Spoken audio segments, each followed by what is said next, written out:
Hello everyone. कैसे हो आप लोग? आई होप आप बहुत अच्छे से होंगे और आपकी जो स्टडी है बहुत अच्छी चल रही होगी। तो आज हम क्लास 11th का जो ये ऑनलाइन क्लास बोर्ड पर पढ़ा रहे हैं, ये पहली क्लास होगी मेरी। मैं उम्मीद करूँगा कि आप सभी जो है प्रॉपर तरीके से मेरी क्लासेस को फॉलो करेंगे। आज हमारा चैप्टर नंबर 4 है, जैसा कि बोर्ड में आपको लिखा हुआ दिख रहा है, chemical bonding and molecular structure. तो आज स्टार्ट करने वाले हैं, तो आप लोग क्या करेंगे कि साथ साथ में नोट्स बनाते हुए चलिए। बाकी मैं हैंड रिटन नोट्स आपको व्हाट्सएप पे सेंड कर दूंगा। तो पहले देख लेते हैं, इस चैप्टर में दो पार्ट्स आपको दिख रहे होंगे। चैप्टर का नाम देखते ही chemical bonding and molecular structure.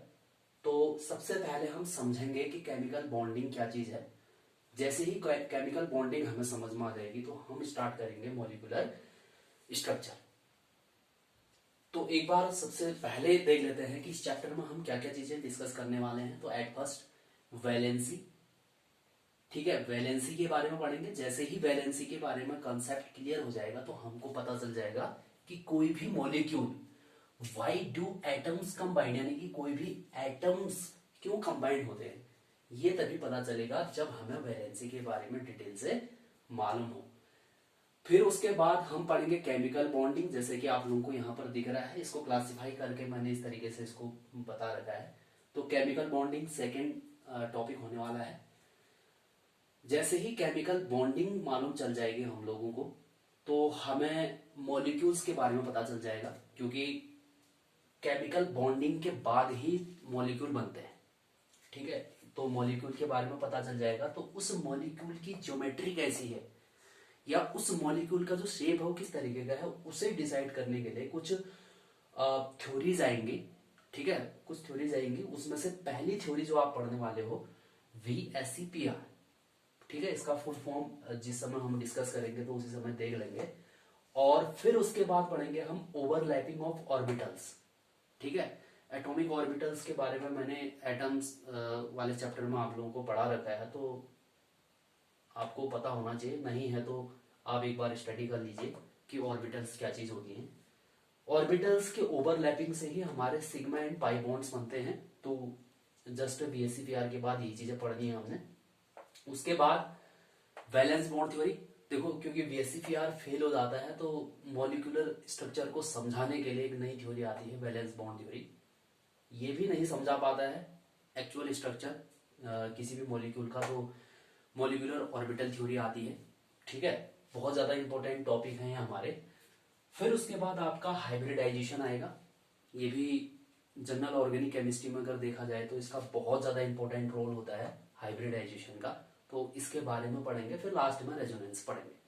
ठीक है, तो हाइब्रिडाइजेशन और रेजोनेंस ये आपको ऑर्गेनिक केमिस्ट्री में, जनरल ऑर्गेनिक केमिस्ट्री में भी पढ़ने को मिलेगा। लेकिन यहाँ पर आपको इनका जो है बेसिक कंसेप्ट क्या होते हैं उसके बारे में मैं बताऊंगा। ठीक, तो सबसे पहले समझ लेते हैं कि वैलेंसी क्या चीज है। ठीक है, क्योंकि वैलेंसी को जब हम डिफाइन कर पाएंगे तो उसी के बाद हम समझ पाएंगे कि केमिकल बॉन्ड बनता क्यों है। तो at first, why do atoms combine, यानी कि एटम्स कंबाइन क्यों होती हैं। तो समझिए, देखो वैलेंसी क्या चीज है। सबसे पहले इस चीज को समझिए, वैलेंसी क्या चीज है। The combining power of an atom is known as valency. देखो, कंबाइनिंग पावर का मतलब ये है कि जैसे आपके पास दो एटम है। ठीक है, दो एटम है। अब हो सकता है वो सेम एलिमेंट्स के हों, या फिर हो सकता है वो अलग अलग एलिमेंट्स के हों। ठीक है, बेसिकली आपके पास दो एटम है।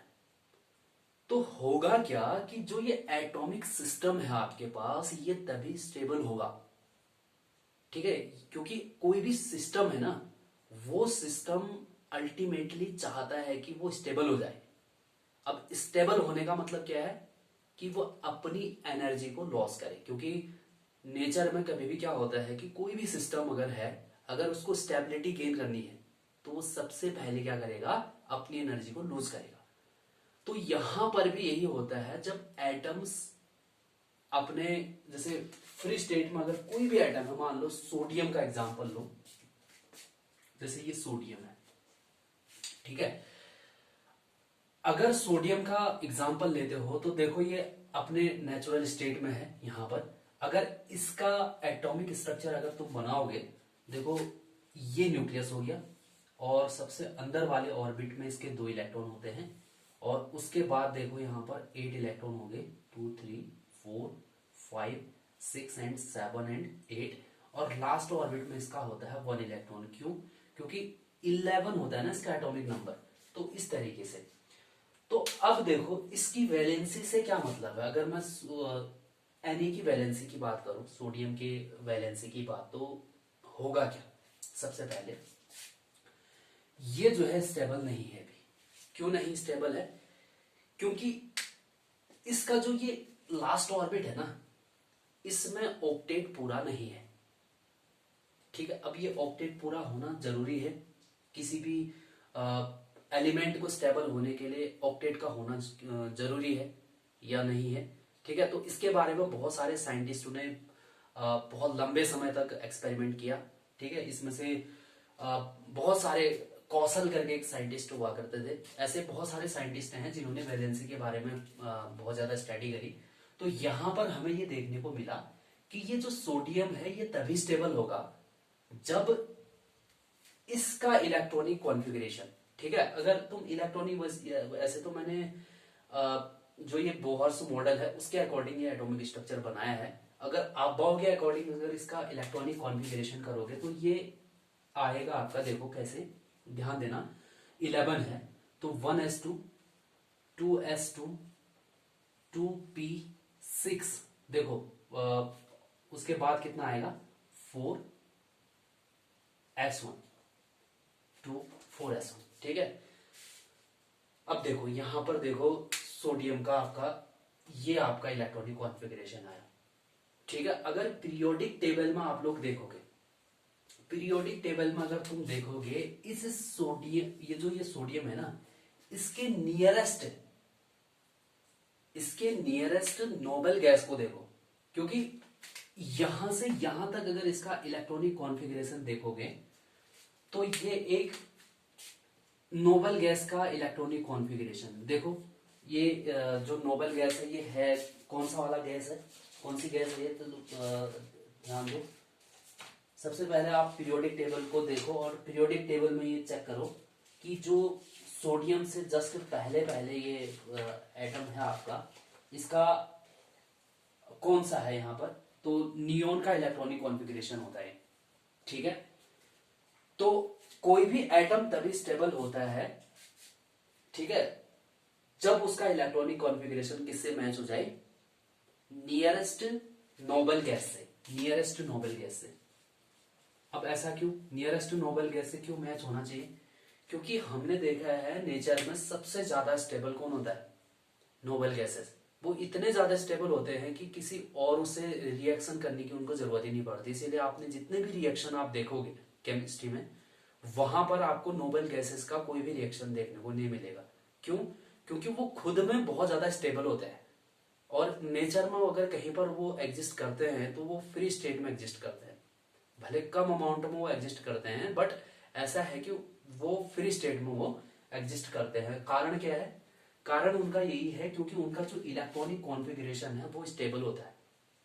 स्टेबल कैसे है देखो, क्योंकि ये एस है, एस में कितने मैक्सिमम इलेक्ट्रॉन जाते हैं, 2। ठीक है, देखो 2, और पी में मैक्सिमम 6 ही जाते हैं। ठीक है, तो अगर नियोन का अगर हम देखा तो इतना ही तो होता है नोबल गैस जो नियोन है कॉन्फ़िगरेशन। ठीक, लेकिन सोडियम का जो है लास्ट ऑर्बिट में आपका 1 इलेक्ट्रॉन आ गया है यहाँ, इसकी वजह से ये अनस्टेबल होगा।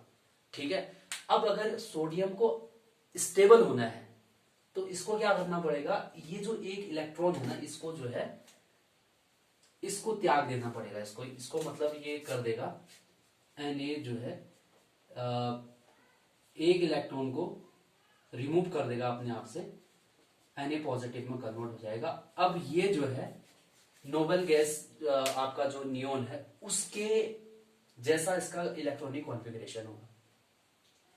ठीक है, तो यही चीजें होती हैं। कोई भी एलिमेंट पीरियोडिक टेबल में आप कहीं पर भी चले जाइए, उसकी टेंडेंसी क्या होगी, उसकी टेंडेंसी ये होगी कि अपने इलेक्ट्रॉनों को या तो वो रिमूव कर दे या तो इलेक्ट्रॉन्स को एक्सेप्ट करके जो अपना इलेक्ट्रॉनिक कॉन्फ़िगरेशन है वो नियरेस्ट नोबल गैसेस के जैसा इलेक्ट्रॉनिक कॉन्फ़िगरेशन हो जाए, ये टेंडेंसी होती है सबके सबकी। ठीक है, तो इसीलिए जो सोडियम है वो सोडियम पॉजिटिव में यहां पर ये कन्वर्ट हो गया है। तो वैलेंसी कितनी होगी इसकी? 1 +1 इसकी वैलेंसी होगी। क्यों? क्योंकि इसने जो है स्टेबिलिटी अटेन करने के लिए एक इलेक्ट्रॉन को क्या किया है? रिमूव किया है। ठीक है, अब ये देखो कभी भी क्या होता है ना, जैसे आपने देखा होगा, जैसे दो चीजें होती है यहाँ पे, या तो इलेक्ट्रॉन को रिमूव करना या तो इलेक्ट्रॉन को एक्सेप्ट करना, दो चीजें होती हैं। ध्यान देना, अगर मैं वैलेंसी बोलता हूं तो आपके माइंड में दो चीजें आ जाएंगी। पहली चीज, या तो वो इलेक्ट्रॉन को गेन करेगा, या तो इलेक्ट्रॉन को गेन करेगा, या तो इलेक्ट्रॉन को क्या करेगा? रिमूव करेगा। रिमूव करेगा, दो चीजें आ गई आपकी। ठीक है, लेकिन ये इतना आसान नहीं होता है। किसी भी एटम से इलेक्ट्रॉन को रिमूव करना भी आसान नहीं होता है, और किसी भी एटम में इलेक्ट्रॉन को ऐड करना भी आसान नहीं होता है। जैसे सोडियम के केस में ही देखो, यहां पर कहने को तो ऐसा लग रहा है कि पॉजिटिव चार्ज आ गया और एक इलेक्ट्रॉन बिल्कुल ऐसे चले गया होगा। ठीक है, इतनी आसानी से बिल्कुल भी नहीं। क्यों? क्योंकि ऐसा होता है ना, जब भी आप एटॉमिक स्ट्रक्चर बनाते हो तो इसके न्यूक्लियस में पॉजिटिव चार्ज होता है कि नहीं होता है? तो आउटर मोस्ट इलेक्ट्रॉन ये नेगेटिव चार्ज है और सेंटर पर तुम्हारा पॉजिटिव चार्ज है, तो कहीं ना कहीं अट्रैक्शन तो लग रहा होगा ना, अट्रैक्शन तो लग ही रहा होगा। ठीक है, तो आपको जो है अगर इसको रिमूव करना भी है तो आपको एनर्जी प्रोवाइड करनी पड़ेगी। ठीक है, यानी कि इस अट्रैक्शन फोर्स के विरुद्ध आपको जो है वर्क करना पड़ेगा, यानी कि एनर्जी आपको प्रोवाइड करनी ही करनी पड़ेगी। ये तो होता है, ऐसा नहीं कि स्पॉन्टेनियसली ऐसा होगा। ये थोड़ा सा देखो, जब तक एनर्जी आप दोगे नहीं, इस फोर्स को आप रिमूव नहीं करोगे, तब तक ये नहीं जाएगा, अगर सिंपल वे में अगर आप समझो।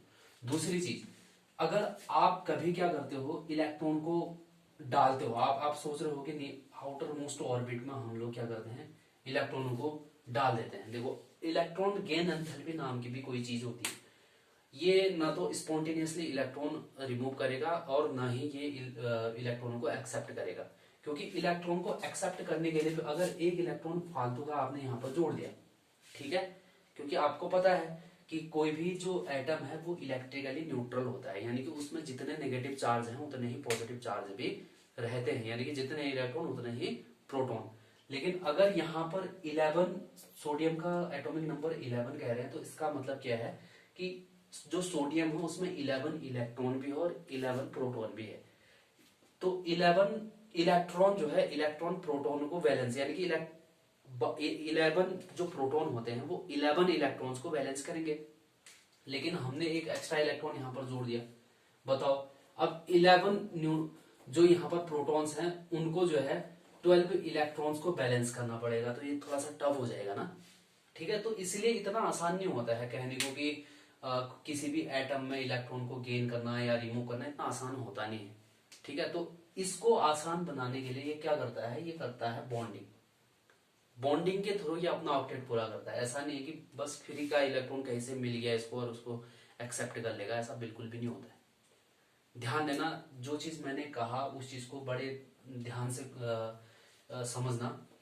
कोई भी जैसे एटम है आपके पास, अगर इसको अपना ऑक्टेट पूरा करना है तो ये ना तो स्पॉन्टेनियसली अपने इलेक्ट्रॉन को डोनेट करेगा और ना ही कहीं से फ्री के इलेक्ट्रॉन्स को अपने आप एक्सेप्ट करेगा, ऐसा नहीं होता है। इसको आ जाएगी दिक्कत, क्योंकि न्यूक्लियस में उतने ही प्रोटॉन हैं जितने इलेक्ट्रॉन हैं इसके पास, तो इलेक्ट्रॉनों को बैलेंस करने के लिए आपको उतने ही नंबर में प्रोटॉन भी होने चाहिए।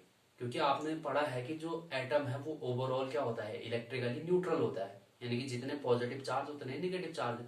अगर तुम जबरदस्ती उसमें से कोई इलेक्ट्रॉन रिमूव कर दे रहे हो तो उसमें पॉजिटिव चार्ज ज्यादा हो जाएंगे और नेगेटिव चार्ज कम रह जाएंगे उसमें, यानी कि पॉजिटिवली चार्ज हो जाएगा एटम। ठीक है, ये भी स्टेबल नहीं होता है। और दूसरी चीज, अगर आप इसमें इलेक्ट्रॉन को इंटर करा रहे हो उसके आउटर मोस्ट ऑर्बिट में, तो तब इस केस में क्या हो जाएगा, इसमें नंबर ऑफ इलेक्ट्रॉन्स बढ़ जाएंगे, that is number of negative charge increase हो जाएंगे और पॉजिटिव चार्जेस के उतने ही रह जाएंगे। तो इस केस में भी ये पॉसिबल नहीं होगा। ठीक है, बहुत ज्यादा एनर्जी की रिक्वायरमेंट होगी। तो इसीलिए अपना ऑक्टेट पूरा करने के लिए कोई भी एटम क्या करता है, कंबाइंड होता है, दूसरे एटम से इलेक्ट्रॉनों की शेयरिंग करता है, या तो इलेक्ट्रॉन की का ट्रांसफर करेगा या तो इलेक्ट्रॉन का शेयरिंग करेगा, म्यूचुअल शेयरिंग करेगा। तो इसी कंसेप्ट के आधार पर, इसी जो कॉन्सेप्ट मैंने बताया है, इसी कंसेप्ट के आधार पर ही आपका बनता है केमिकल बॉन्ड।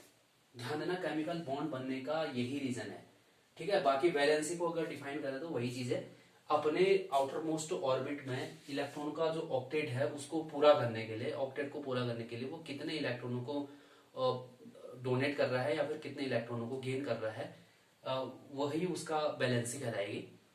और दूसरी चीज मैंने कहा कि ये जो स्पॉन्टेनियसली नहीं होता ना, गेन करना, एक्सेप्ट करना, देखो जब तक बॉन्डिंग नहीं होगी ना, वो कोई भी एटम ये चीजें नहीं करेगा, क्योंकि वो उसके लिए टफ पड़ता है। तो ये चीज मैंने बता दिया आपको। तो केमिकल बॉन्डिंग को देखते हैं, वैलेंसी को अगर समझ गए तो केमिकल बॉन्डिंग को हम समझते हैं। तो केमिकल बॉन्डिंग जनरली दो पार्ट्स में हम लोग इसको डिवाइड करके देखते हैं। एक तो स्ट्रॉन्ग बॉन्ड होता है, दूसरा होता है वीक बॉन्ड, ठीक है। तो वीक बॉन्ड के बारे में देखो दो चीजें होती हैं, ये हाइड्रोजन बॉन्ड और वॉन्डरवॉल जो बॉन्ड होते हैं, दो तरीके के बॉन्ड होते हैं। इसके बारे में अभी इस चैप्टर में नहीं पढ़ना है, हमें केवल फोकस करना है स्ट्रॉन्ग बॉन्ड पर। और स्ट्रॉन्ग बॉन्ड पर भी हमारे चैप्टर में केवल और केवल दो बॉन्ड्स के बारे में ही, आयनिक बॉन्ड और कोवलेंट बॉन्ड और कोऑर्डिनेशन बॉन्ड, हल्का सा हम कोऑर्डिनेशन बॉन्ड के बारे में भी पढ़ेंगे। और मेटेलिक बॉन्ड के बारे में अभी शायद से इस चैप्टर में मैंने देखा नहीं, अगर होगा तो मैं इसको भी डिस्कस कर लूंगा। तो बहरहाल अभी हम फोकस करेंगे आयनिक, कोवलेंट और कोऑर्डिनेट बॉन्ड पर। देखो जो ये कोवलेंट बॉन्ड है ना, ये इंपॉर्टेंट है, क्योंकि यही कोवलेंट बॉन्ड वाले जो मॉलिक्यूल होते हैं ना, इनके ज्योमेट्री को समझाने के लिए ही आता है VSEPR, VBT और MOT। ध्यान देना, इसी केमिकल बॉन्ड के बेसिस पे ना, जैसे देखो क्या होता है कि एटम्स आपस में कंबाइंड हुए, ठीक है, एटम्स आपस में कंबाइंड हुए, तो एटम्स कंबाइंड होने के बाद क्या बनाएंगे, मॉलिक्यूल बनाएंगे। अब अगर उन जो ये एटम है ना, इन एटम्स के बीच अगर कोवलेंट बॉन्ड बना है, कौन सा बॉन्ड बना है, कोवलेंट बॉन्ड अगर बना है, तो उस मॉलिक्यूल की ज्योमेट्री कैसी होगी उसको समझाने के लिए, उसको एक्सप्लेन करने के लिए जो थ्योरीज आई हैं वो है, वही है तुम्हारे VBT, MOT, VSEPR, वही है।